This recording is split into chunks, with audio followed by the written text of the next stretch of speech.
you know, a sports stadium and you're smushed in with other people and your elbow touches a tit behind you. Like, that's a tit! I just touched it. I know that was a tit. I know it! Because the sensitivity of the male elbow to tit flesh specifically is unbelievable. Selection process that we have. It's dating, really, it's how we evolve as dating. It's how we choose each other. And dating is a real drag for a lot of people, but I always think it's a nice thing. You know, when I see a date, I'm always happy. When I see a couple on a date, because it means people are still trying, you know? You see a couple on a date, it means there's still courage out there. That takes courage to go on a date, for both sides. Two very different kinds of courage. The male courage, traditionally speaking, is that he decided to ask. He went up to a random woman who he has no idea if she's gonna like him or not, and he walked up to her, terrifying. Everything in your body's telling you, just go the fuck home and jerk off, don't do this. But he walked up and said, hi, yes. And she's like, no, it's like, give me a second. And you try to get through this membrane of, you know, and then if it works and you say, you wanna go out sometime? Sometimes she'll say yes. And if she says yes, that's her courage. And the courage it takes for a woman to say yes is beyond anything I can imagine. A woman saying yes to a date with a man is literally insane and ill-advised. And the whole species' existence counts on them doing it. And I don't know how do women still go out with guys? When you consider the fact that there is no greater threat to women than men. We're the #1 threat to women. Globally and historically, we're the #1 cause of injury and mayhem to women. We're the worst thing that ever happens to them. That's true. You know what our #1 threat is? Heart disease. That's the whole thing. That's it. Just our own heart going, dude, you can't keep doing this. I told you 3 strokes ago that this is not smart. But women still think, yeah, I'll go out with you alone at night. What are you, nuts? I'll get in your car with you with my little shoulders. Hi, where are we going? To your death, statistically. How do they still do it? If you're a guy, try to imagine that you could only date a half bear, half lion. And you're like, oh, I hope this one's nice. I hope he doesn't do what he's going to do.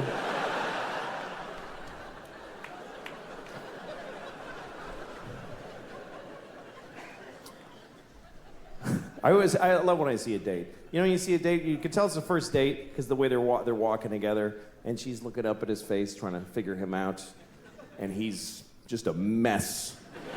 A guy in a first date he has no actual personality. He's just a mishmash of different kinds of dudes for a couple of seconds each. Just anything. No cohesive, just like a ransom note cut out of a lot of magazines. Just, yeah, well, yes, I think so too.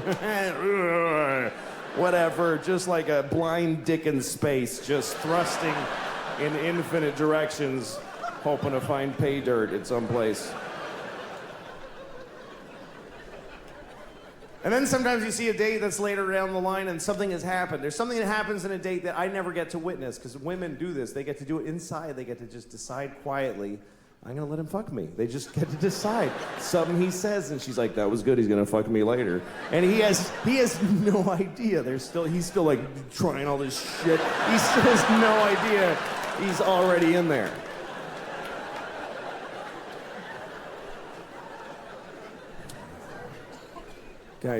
We love women a lot. All men do. And we just look at you. That's what I do. I just look at women. I just, like they're, cakes and windows. I was walking in New York once, and there's these 2 very cute women walking behind me, and I was trying to walk slowly so I could hear what they were saying to each other, because they were cute. So I wanted to hear them, like that's gonna help me in any way to hear them. Don't you wish the guy walking in front of us would squeeze our tits for like 1 second?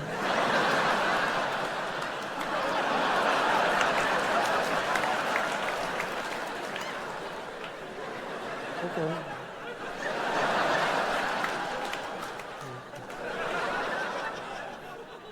It's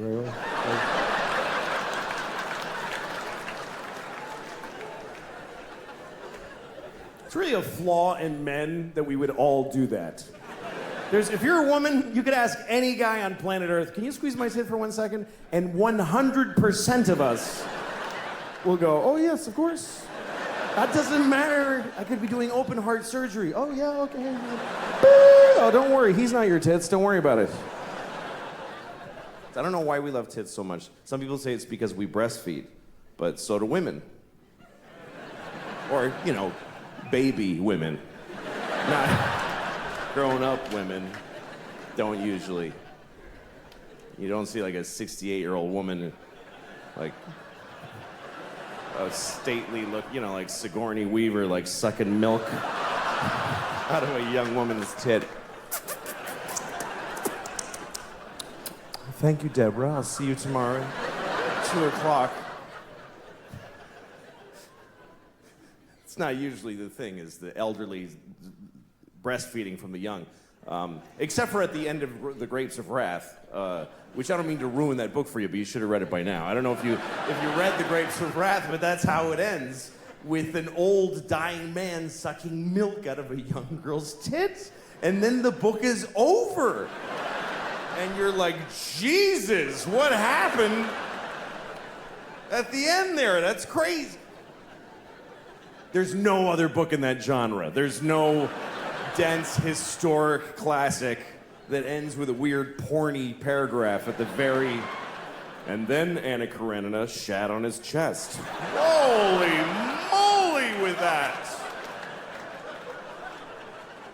The end. Oh my God! That is a violent shift in tone at the end of that book. I've been reading this book for 3 months.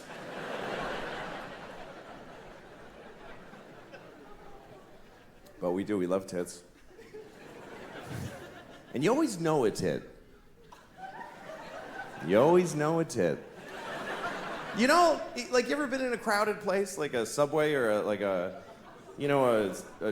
sports stadium, and you're smushed in with other people, and your elbow touches a tit behind you, like, that's a tit! I just touched it! I know that was a tit! I know it! Because the sensitivity of the male elbow to tit flesh specifically is unbelievable. Just to tits, because you could drive a tack in there, I'm not gonna feel it.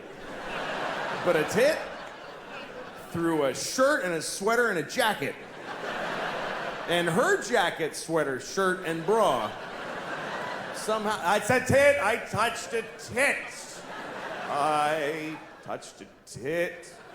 I touched one tit. One tit. That's rare to touch one tit. It's like a 4-leaf clover.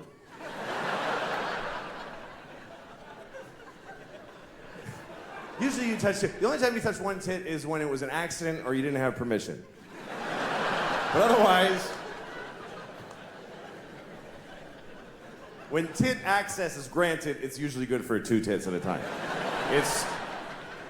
Once you're on one, you really have to screw up really badly and quickly to lose tit access between tits 1 and 2. You must have said something really dumb on the first tit that you didn't get the second one. Oh yeah, it's like your mom's dirty whore tit. Why, what? I said I liked it. That's what I meant, is that I like it. I like your mom's dirty whore tit. And I like yours. And if it's up to the guy, we're gonna touch both tits. No guy touches a tit and then goes, you know what, I'm good with the one. That's fine for me. Everything in moderation. We're gonna touch both. Even if something terrible happens in the middle of, yeah, there's a bomb! Oh shit, come on, come on. Let's get your tits out of here.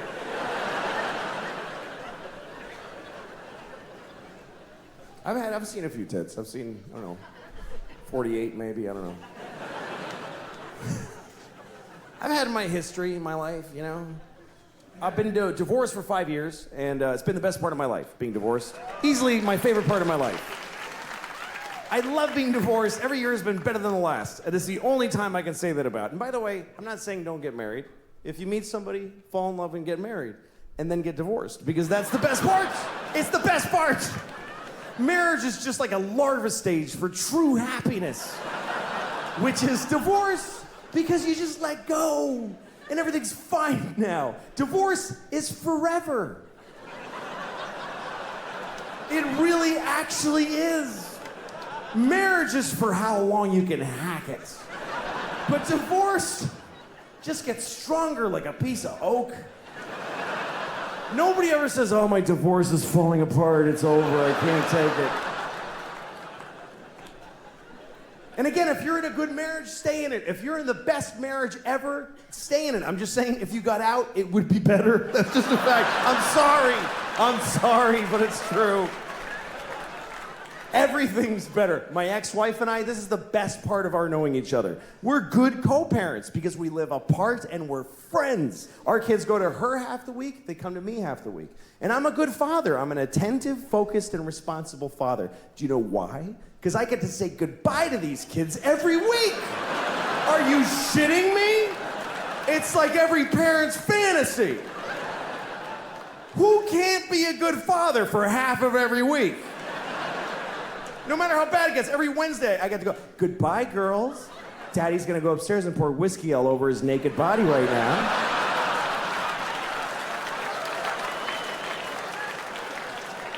I'm gonna lay in my own filth until 2 seconds before you come back here. That's why I'm such a good dad.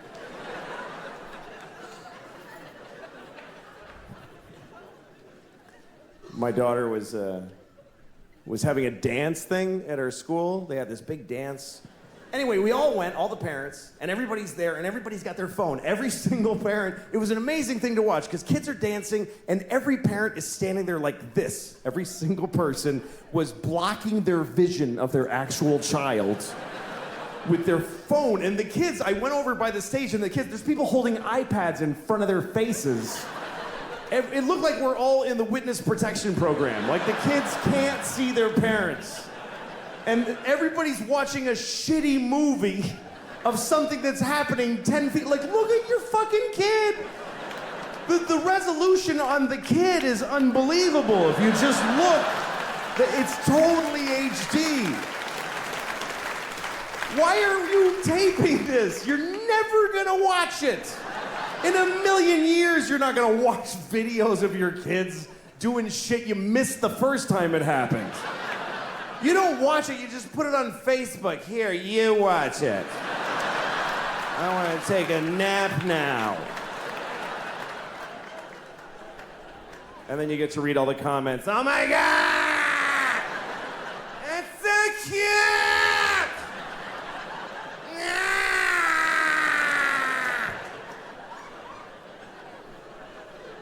And guess what? They're not watching it either.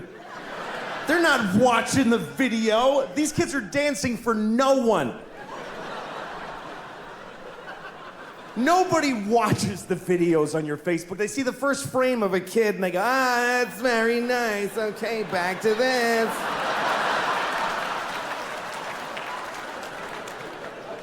Nobody's watching your kids' videos on Facebook, I promise you. I'll prove it to you. Next time you tape your kids dance, take 1 second of it, and then add 20 minutes of just your own asshole. Just go in the bathroom and just record your own anus opening and closing for 20 minutes. Tack it on to your kid dancing for a second, put that on Facebook. Everybody will write the same thing. That's adorable. I think I see a future star.